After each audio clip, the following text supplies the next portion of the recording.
I was standing at my brother's funeral when my phone buzzed in my pocket. At first, I thought it was just another condolence message, another hollow line about how sorry people were. But when I glanced at the screen, my hands began to tremble. The text was from an unknown number, and it read, "I'm not in that coffin. I'm alive. Don't trust anyone, not even the children." My stomach flipped, my legs went weak, and for a moment, I thought I might collapse right there next to the casket. I wanted to scream, but my throat locked.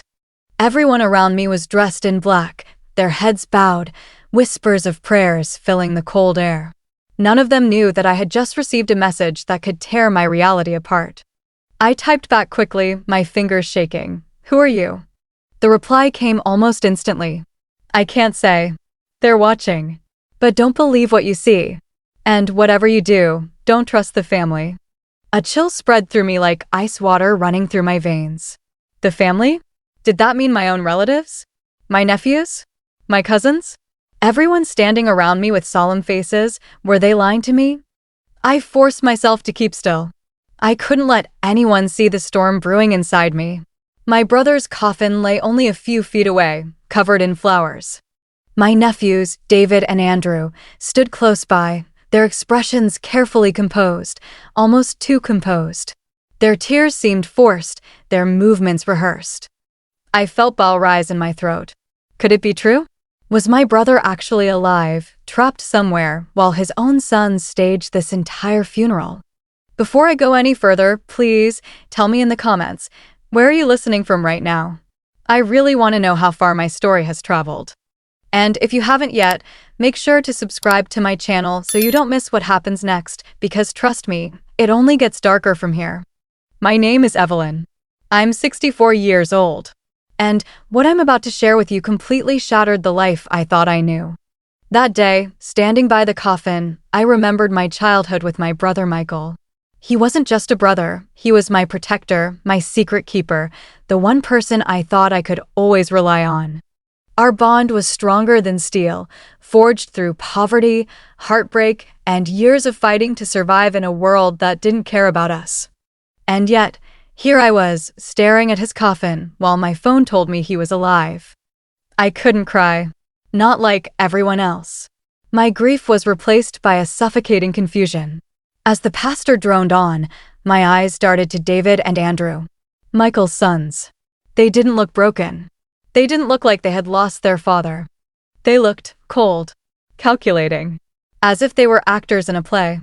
When the service ended, people began lining up to offer their condolences.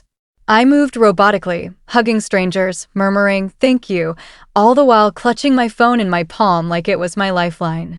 That night, I couldn't sleep. I sat by the window of my dark living room, the funeral flowers still fresh on the table. My phone buzzed again. "They're lying to you, Evelyn. Don't go to the police. Don't go to anyone. Meet me where we used to hide as kids." My heart nearly stopped. He knew. Only Michael and I knew about that place. The old railway tunnel behind the mill. We used to sneak there when we were little, hiding from our father's drunken rages. Nobody else in the world knew about that spot. I wanted to believe it. God, I wanted to believe my brother was alive. But doubts kept clawing at me. What if this was a cruel trick? What if someone was playing with my mind? The next day, I went. I told no one. I drove alone to the abandoned mill, its bricks cracked, its windows shattered. The tunnel was dark, damp, reeking of mold. My heart pounded as I stepped inside, the silence pressing against my ears. And then I heard it. A faint whisper. "Evelyn." My knees buckled. My breath caught in my throat. And from the shadows, a figure emerged thin, unshaven, his eyes hollow but unmistakable. "Michael," I gasped. He put a finger to his lips. "Quiet. They can't know I'm here." I stumbled toward him, tears spilling from my eyes. I touched his arm just to make sure he was real. He was. His skin was warm, his body trembling. "Michael, what is happening? Why do we bury an empty coffin?" His face twisted with fear. "It's not empty," he whispered. "Someone else is in there." My blood ran cold. I opened my mouth to speak, but a sound cut me off, the crunch of footsteps outside the tunnel. My brother grabbed my wrist, his grip iron tight. "They found us," he hissed. "They found us," Michael whispered, his voice sharp with terror. The footsteps outside grew louder, crunching against gravel, deliberate and slow. My chest heaved as panic surged through me. Michael pulled me deeper into the tunnel, his grip bruising my wrist. "Don't speak," he hissed. "If they hear us, it's over." I pressed my back against the damp wall, the smell of rust and mildew filling my nostrils. Shadows flickered as a beam of light swept across the tunnel entrance. A flashlight. Someone was searching. "Michael," I mouthed silently. "Who?" He only shook his head violently, pressing a finger to his lips. The beam lingered for a moment, then disappeared. The footsteps retreated slowly, fading into silence. I collapsed against the wall, gasping for air. "What the hell is going on?" I whispered fiercely. "You're supposed to be dead, Michael. The whole town buried you yesterday." His face twisted in anguish. "That wasn't me in the coffin," he said. "It was someone else. Someone they killed to cover their tracks." I blinked. "They? Who are you talking about?" He hesitated, his eyes darting around like the shadows were listening. "My sons," he finally muttered. I froze. "David and Andrew?" Michael's voice broke. "They're not who you think they are, Evelyn. They've been planning this for years. They want everything, the business, the house, the insurance money. But it's more than greed. They're involved in something darker.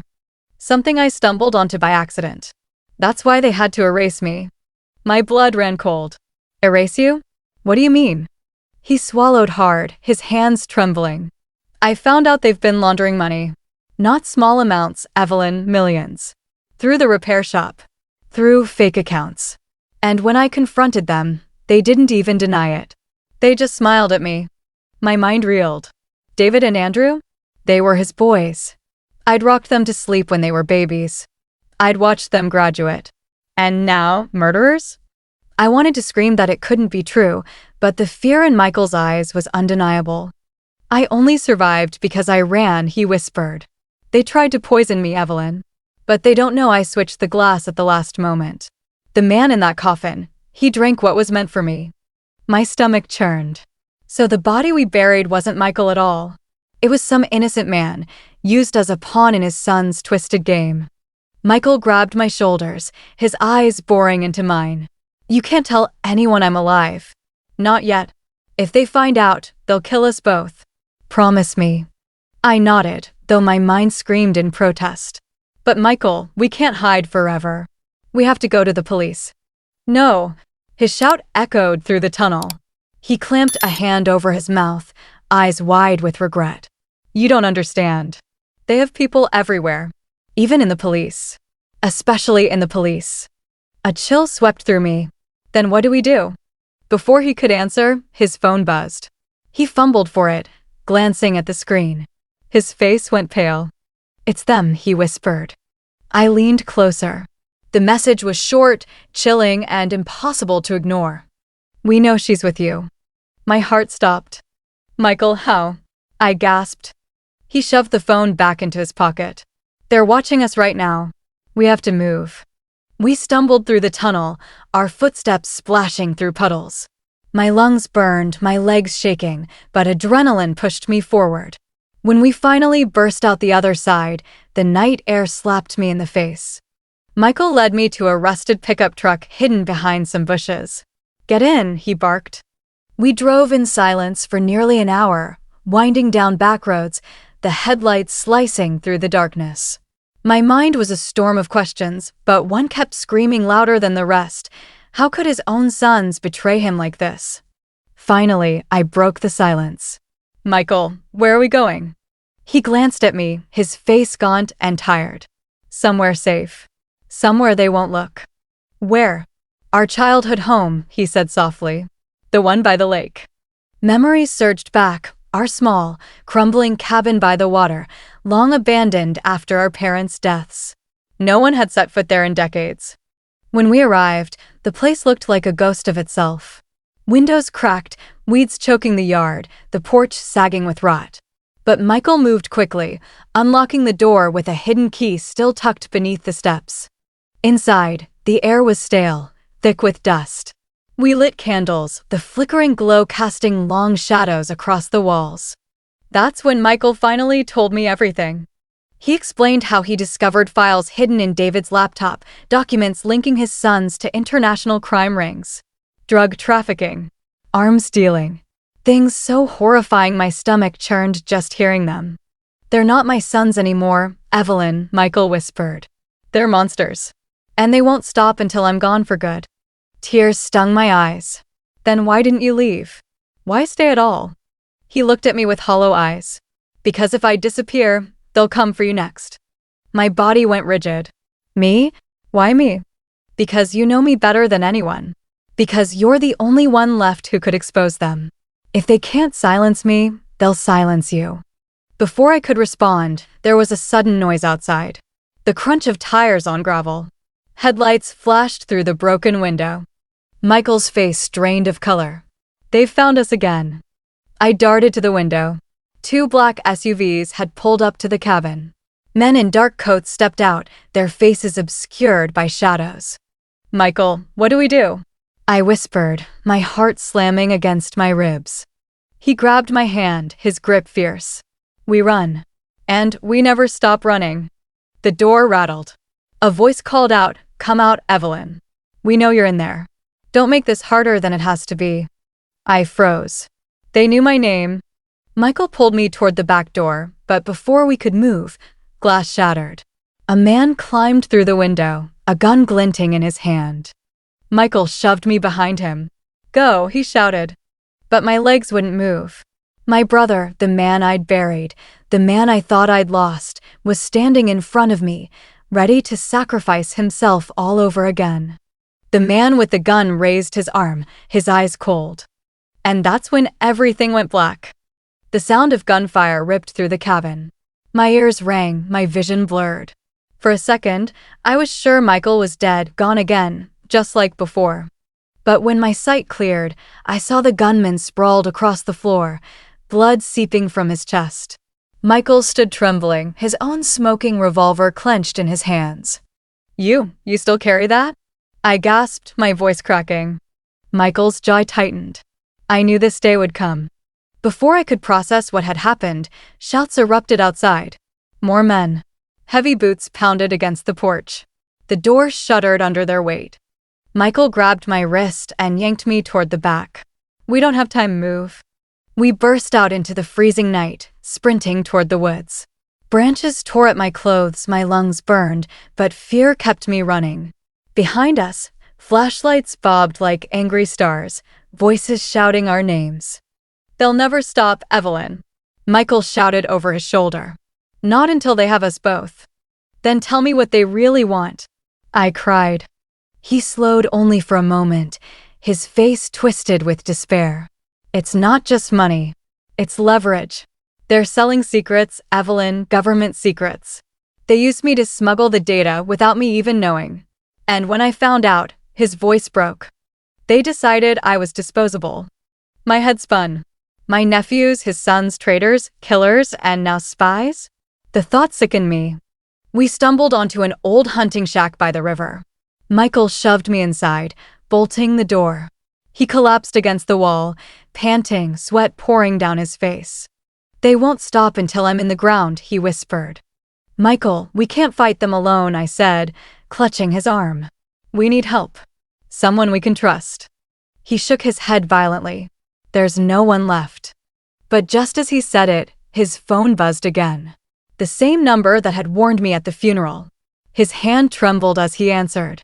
A distorted voice came through the speaker. "Michael. Evelyn.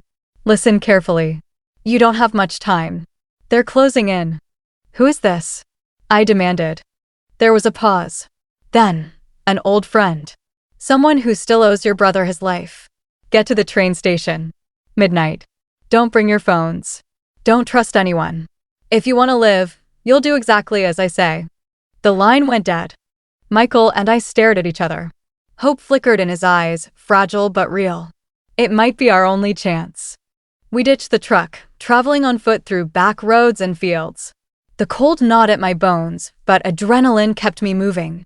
Every shadow felt like an enemy. Every sound like a trap. By the time we reached the station, it was nearly deserted. The flickering lights cast eerie halos on the cracked pavement. "Do you think they followed us?" I whispered. Michael's eyes swept the empty platforms.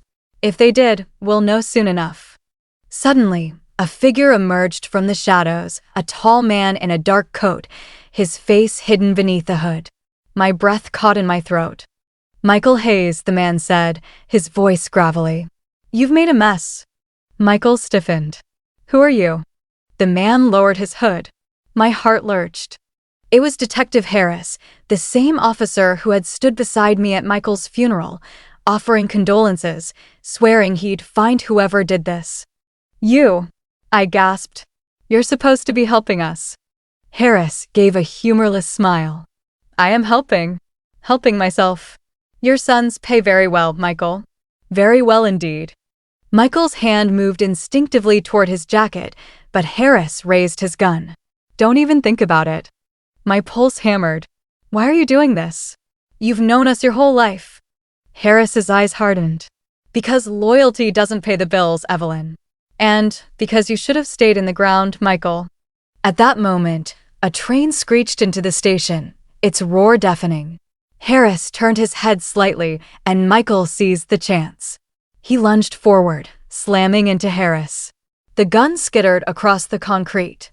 "Run, Evelyn," Michael shouted. But I couldn't leave him. I dove for the gun, my fingers brushing the cold metal just as Harris tackled me to the ground. His hands tightened around my throat, his face a mask of rage. "You should have stayed out of this, old woman," he hissed. Spots danced before my eyes. I clawed at his hands, gasping for air. Just as darkness threatened to consume me, a shot rang out. Harris's body went limp, collapsing beside me. I coughed violently, dragging air into my burning lungs. Michael stood over us, his revolver smoking once more. His face was pale, his eyes hollow. "It's over," he whispered. "For now." We staggered onto the train just as it pulled away, leaving Harris's body sprawled on the platform. Inside, the car was nearly empty. I slumped into a seat, trembling from head to toe. Michael sat across from me, staring out the window at the blur of night. After a long silence, he finally spoke. "Evelyn, you can't go back. Not ever. If you do, they'll kill you. Promise me you'll disappear." Tears filled my eyes. "And what about you?" He met my gaze, his expression unreadable. "I'm already dead." The train thundered into the darkness, carrying us toward an uncertain future. And though my brother sat across from me, alive against all odds, I couldn't shake the chilling truth. The world thought Michael Hayes was in the ground. And maybe that was the only way we'd ever survive.